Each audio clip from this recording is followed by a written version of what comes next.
Hello everyone, it's Katie here from the Scrappy Sisters, and it is day 13 of Scraptember, and today's prompt is stars. So I have a lot of stars in this layout. It's not like all stars, but there is a lot of stars. I am using the Cocoa Vanilla Studio Legendary Collection, which, as we know, has a lot of stars, or if you don't, it does have a lot of stars in it.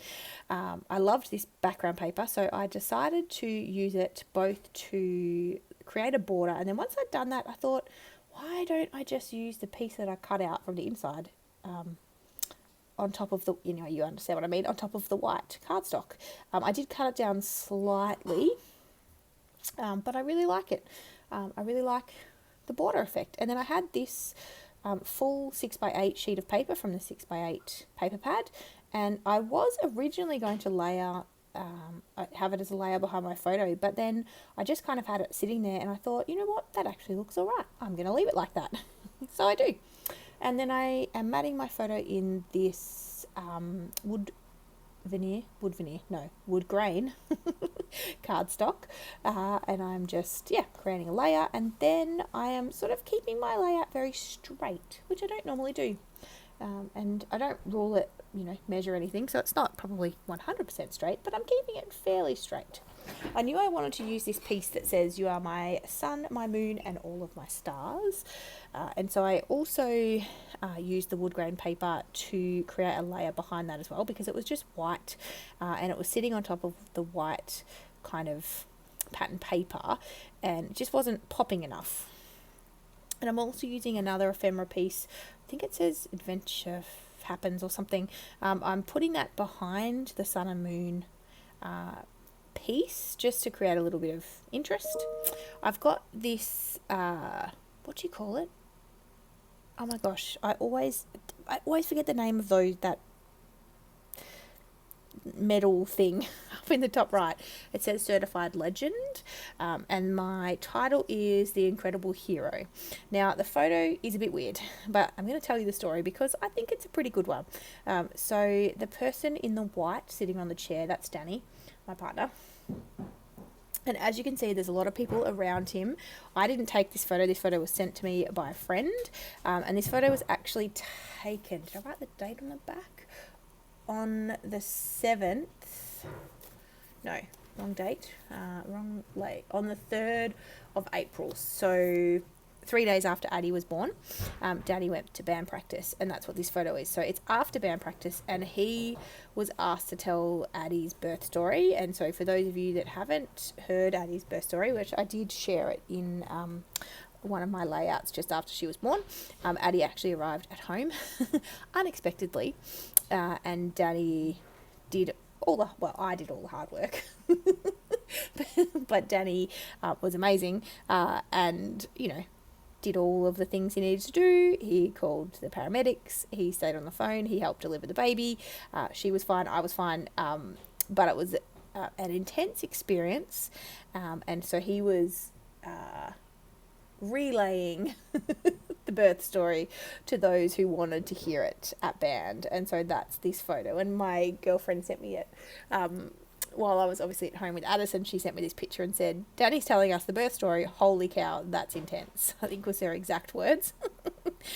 So while the photo isn't much, there's definitely a story behind it. I'm thinking I will end up doing a little bit of maybe hidden journaling on the back of the layout. I don't know yet. I'll see what happens. There's definitely space around the, the white border to journal. I don't necessarily want to journal the whole birth story, but because I've done that already on a different layout. But I think, it will be, I wanted to capture this particular story, I suppose, in this layout. So that's the thought process behind the title. And then because the photo was taken in the dark, I kind of just embraced the moon and stars theme, and that's what I'm doing now. I stuck the moon down, and then I'm just going crazy with the stars all over the layout. I'm really happy with this. It's sort of, at this point, before I put the stars down, it's very monochromatic, which I really like. I really liked this paper. I think this was one of my favourite papers from the Cocoa Vanilla Studio collection, and I've used it a lot. I mean, there's only 2 sheets of it in the collection, but it's very prominent, and I really liked it. I think it's my favourite. There you go. I've said it. I think it's my favourite. So I'm just sticking all of my clusters down. I don't think I've told you anything so far about Scraptember. I mean, what day to say we're on? We're on day 13. So, you know, we're a good ways into it. Almost 2 weeks into September. So you probably are very familiar already with the series. But this year, Jess and I are joined with Laura, of course, who joins us every year, but also with Christy from Christy's Beautiful Life. So Christy and Laura are alternating videos this year and creating... So odd days is Chrissy with me, and then even days Laura is doing and Jess is doing as well. So it's a great way for us to get this series done this year. I certainly would never have been able to create 30 videos, and Laura obviously is also not in a position to be creating quite as much as she has in the past. So Christy very graciously stepped in and was like, I'd love to be involved as a co-host. So she is co-hosting with us, and then of course there will be lots and lots of creators joining us for the month.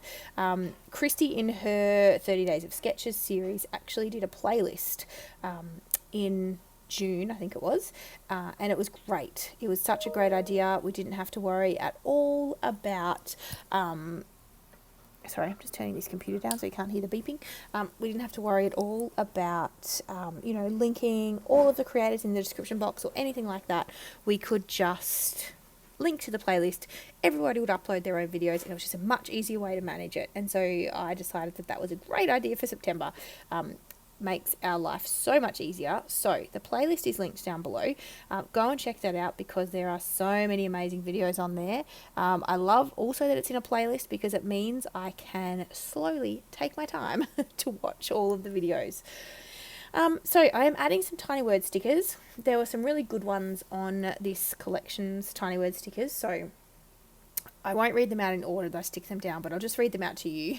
So I've picked That's My Boy, It's a Long Story, Unbelievable, Special, Love It, Legend, Adventure Awaits, You're the Best, and Highlights. Because I just thought they were cute. I particularly like that It's a Long Story because it was a relatively long story.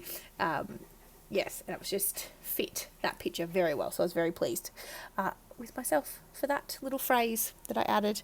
Now I am adding some splatters, and then I do also come in after my splatters and add some wood veneer stars. I don't do this enough, but I do find that adding my wood veneer after I've added my splatters at the very last thing that I do is good, because for those of you that have tried to splatter over top of wood veneer before, you'll know it obviously soaks into the wood. Wood's very porous.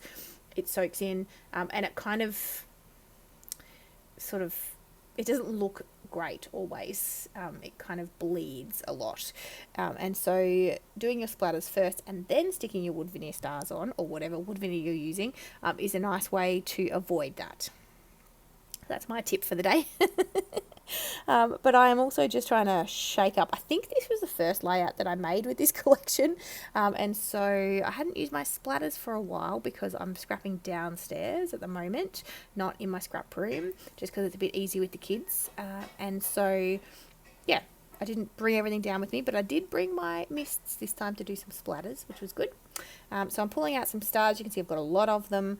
And it was something that I had pulled out to try and work on for the month as well, and so I haven't used a heap of them, but I'm trying to get some on a layout. So I'm adding 3 stars to each cluster. I had 3 cardstock stars at each cluster as well. So that's my prompt, my take on the prompt. So I think it's a lot of stars. I certainly could have done more, of course, but I'm happy with this. As I said, I think, I don't know if it's an earlier video or a later video, I'm sorry, but use the prompts however suits you. So if you wanted to put 1 star on a layout, tick, you've done it. If you want to go all out and do, nothing but stars, great. But whatever works for you. So we are all about just using these prompts as a springboard for your creativity. So take them as you will. There are no real rules. You just go with the flow and do what works for you. So don't forget to check out the description box down below. Here is my close-ups, and we look forward to seeing you in tomorrow's video. Thanks, guys. Bye.